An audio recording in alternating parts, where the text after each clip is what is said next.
there. How are you doing today? It's your girl Esther Joy coming at you with another video. On this channel, we like to talk about love, light, joy, and peace. So if you enjoy these vibrations, then my friend, you are in the right place. Now, today I wanted to talk about my intentions. My intentions last month, it was quite a journey. Every month I like to challenge myself to practice a skill, and this year has been practicing a lot of soft skills for harmonizing my internal communication and balancing my heart. So this challenge was to better understand my heart's intentions.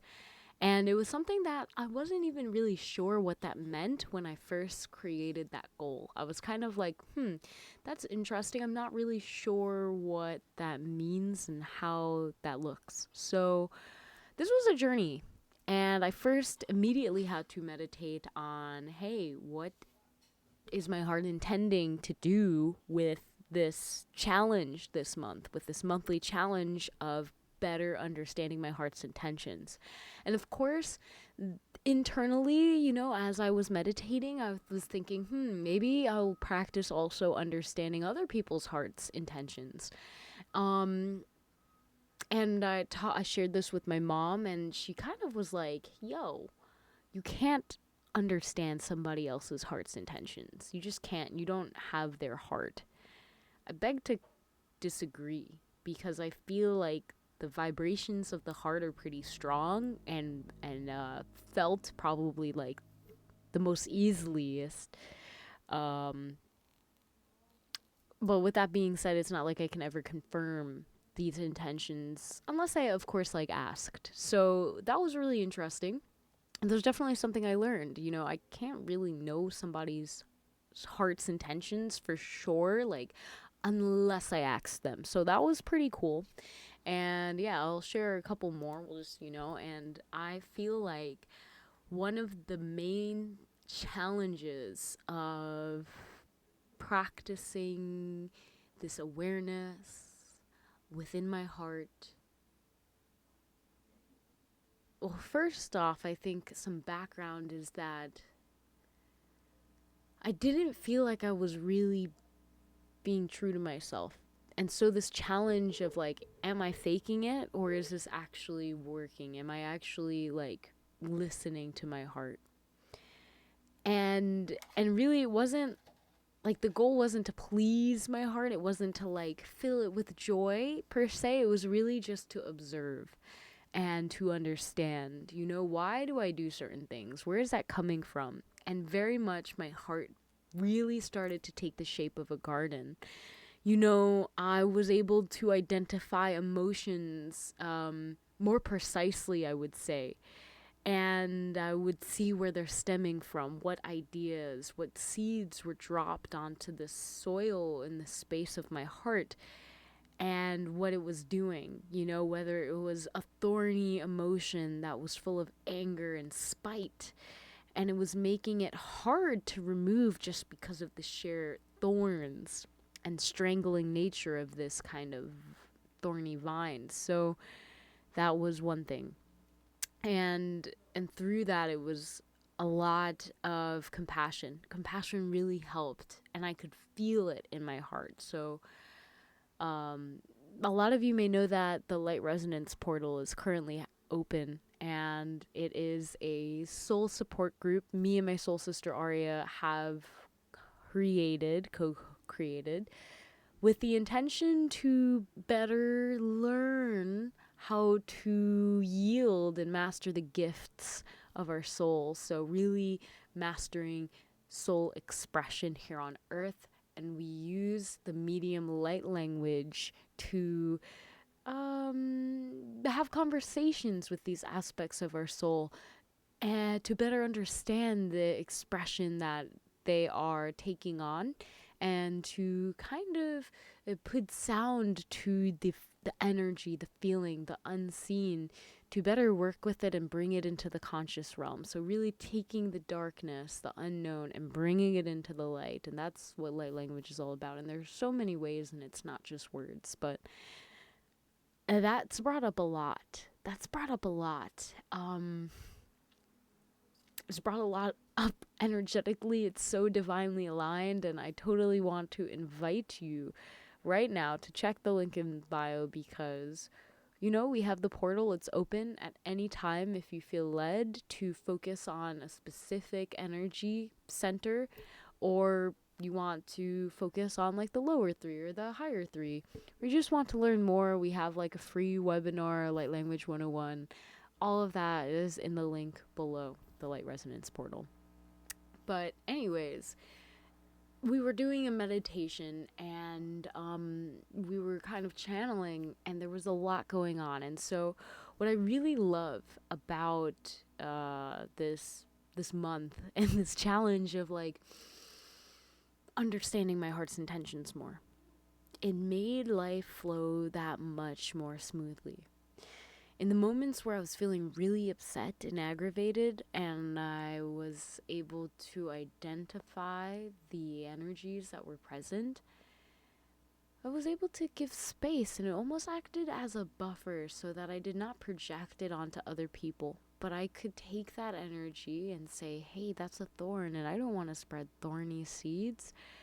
And I can pluck it out. So there was a lot of weeding. There was a lot of gardening internally, such as that.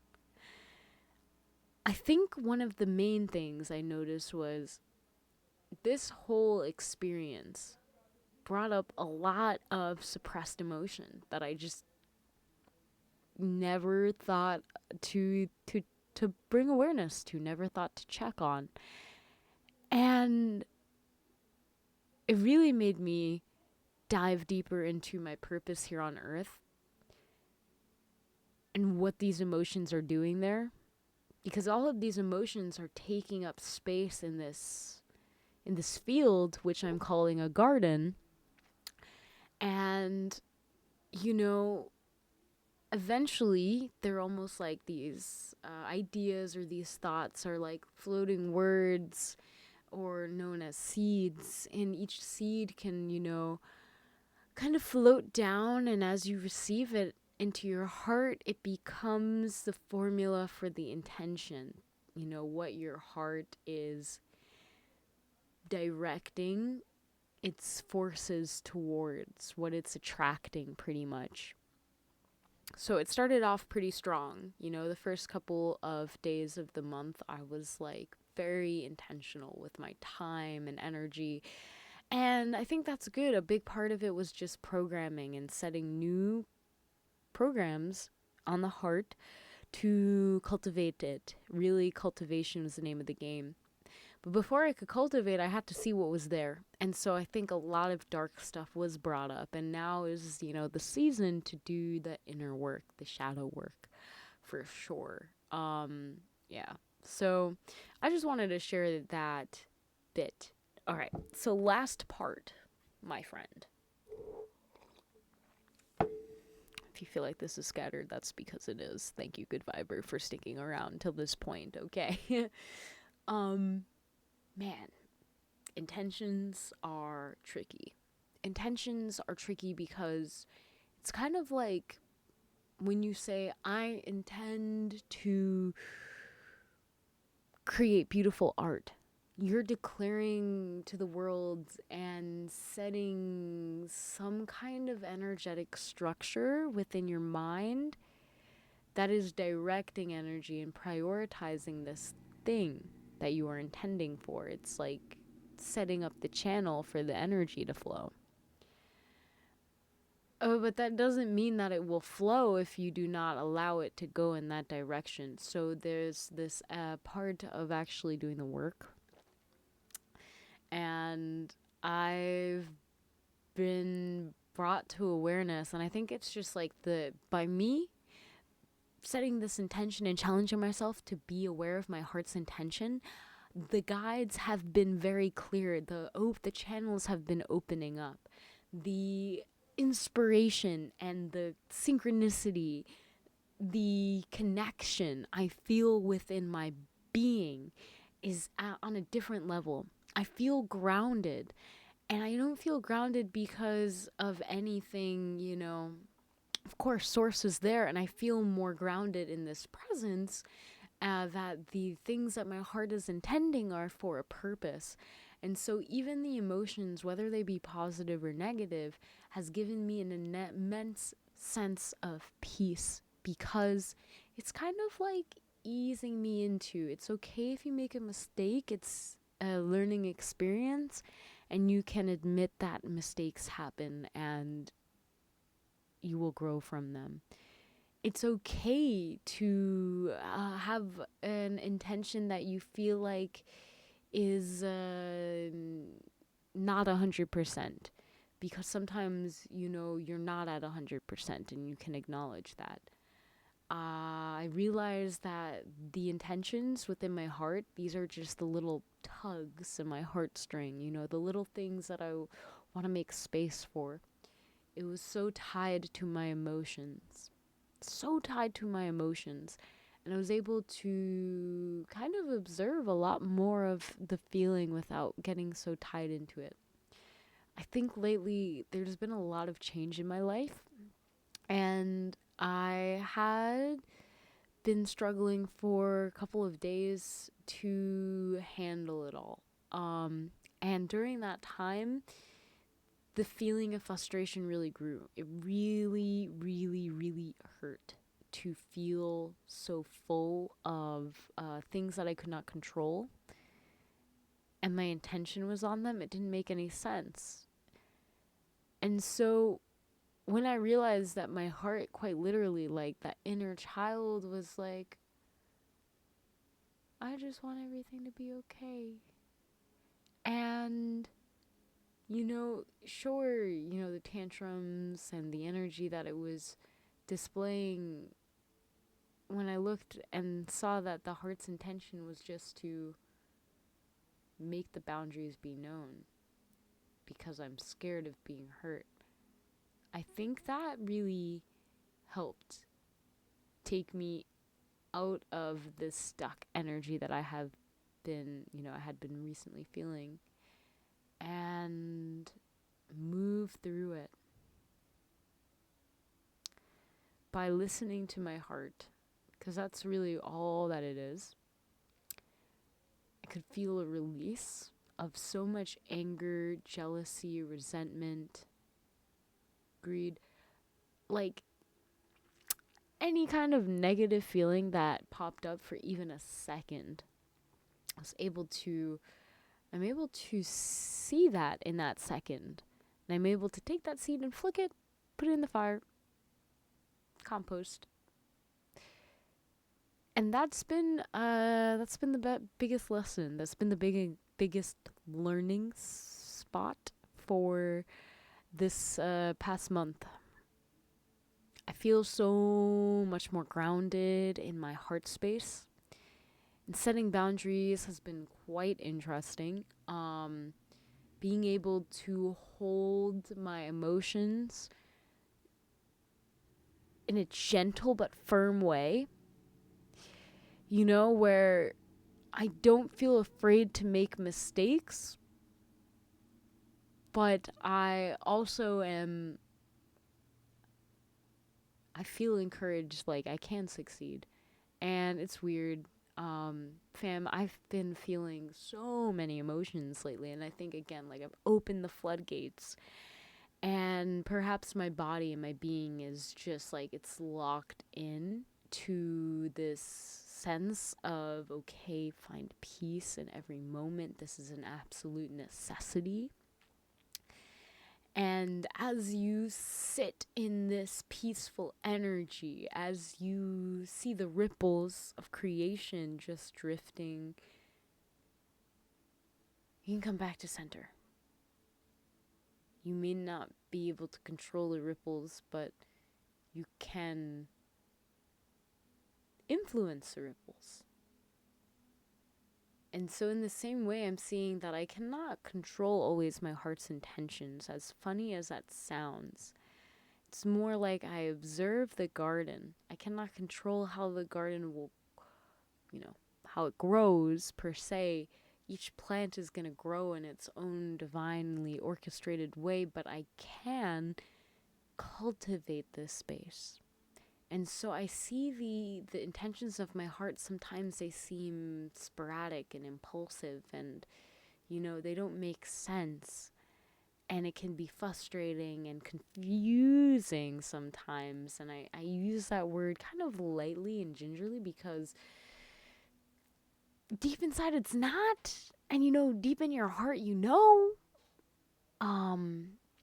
but the mind and all of the scattered ideas and words, it can really cloud your vision to what's going on in this heart space. And so going back to that idea of the garden, this has been such a powerful exercise for really seeing what's growing in my heart by the fruits and the seeds that are dropping on the ground, what I'm picking up and hearing or consuming, and knowing that information, it is going to be what seeps into reality. Because my heart's intentions, that is the magnet, that is the attraction towards where I'm going. So by simply just being aware, not controlling what I'm intending in my heart, just observing and being aware that constantly change is happening and the heart's intentions are shifting. And some of them, of course, like some will be like trees. They will be very stable. The heart has these strong, stable foundations. And then some of them will be more like annual, like flowers that fall away after the season has passed. And some of them will be like vines that strangle and try to climb up maybe younger, weaker plants or even big trees to strangle them. And so each one of these kind of plants, they're all playing a role, and they all produce fruit. And the fruit is a manifestation in the physical reality that we consume. And they also produce seeds, and the seeds are the thoughts in our mind which we receive and perceive. And so when I felt bad, let's say weeds, because weeds are really plants that we did not cultivate. We did not intend to cultivate anger, but it's something that our heart is intending to grow because it's there. Like the heart just grows, it just attracts, it just flows. It has no bounds between good or bad. Of course, on earth, in this polarizing 3D field, there is good and bad. But the heart is in this 4D space where all is forgiven and all has a divine purpose. So it's going to grow everything. It's not going to be biased. It's going to grow the weeds and it's going to grow the good plants as well. It's going to produce both kinds of seeds. And it's up to you to see what is growing up in your heart right now. And so this challenge is really, can you spend this month, the next 30 days, on seeing where your heart is at, what your heart is intending each day, because it's going to change your awareness, and what you're attracting is going to change each day, and then there will be things that don't change each day or even week, or maybe just stay within your heart deep in there, and that's like your trees. And can you take the time to cultivate the heart space in the way that is needed at this time for the 4D alignment?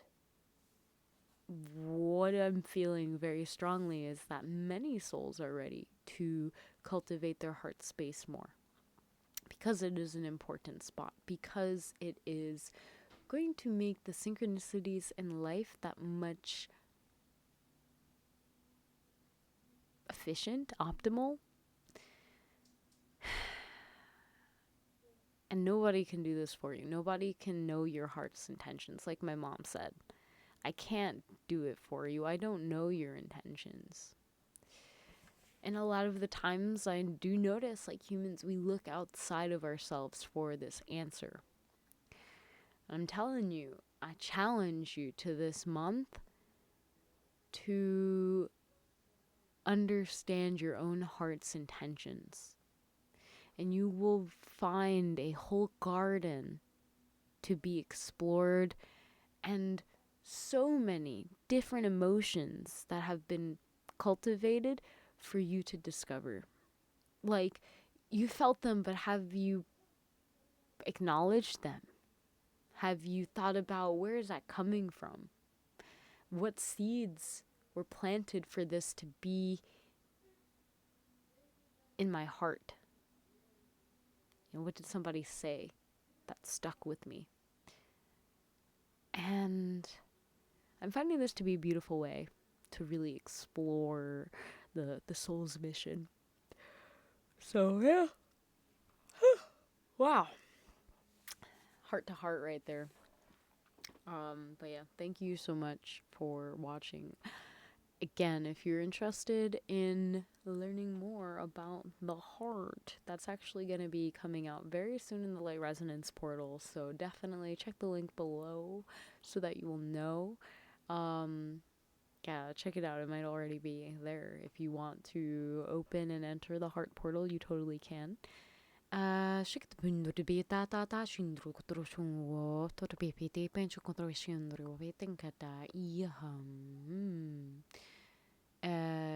that was activation. And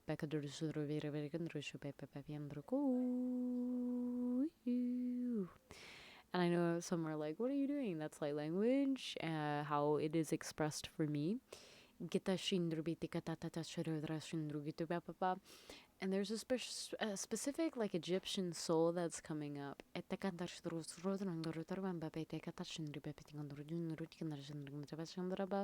Solar plexus activations at this time for sure.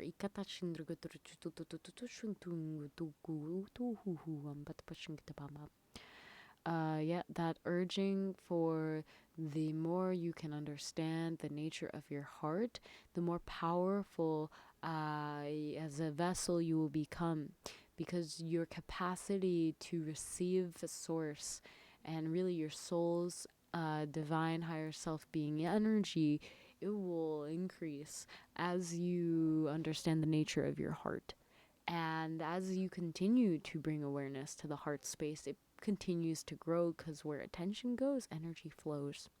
So this is not a practice that should take it's not a practice that consumes time per se. Of course, for a minute or two a day, you know, a few seconds when you all realize your emotions, and a short identification happening subconsciously or consciously, where you label the emotions and observe the kind of nature of the plant. Is this an overpowering emotion? Is this a timid emotion? What kind of emotions and what kind of actions are they driving you to do? And how is that tied with your heart? Because you are being drawn and will always be attracted to the areas where your heart is at. So, they said I kind of butchered the last part, but that's okay. It's for you to figure out, I got my own inner work to do as well. So we're out here. We're in this together. Good viber. I love you. Okay. All right. But don't make it weird. Because if you make it weird, okay, I'm joking with you. But, like, don't make it weird, okay? I know somebody's gonna make it weird, so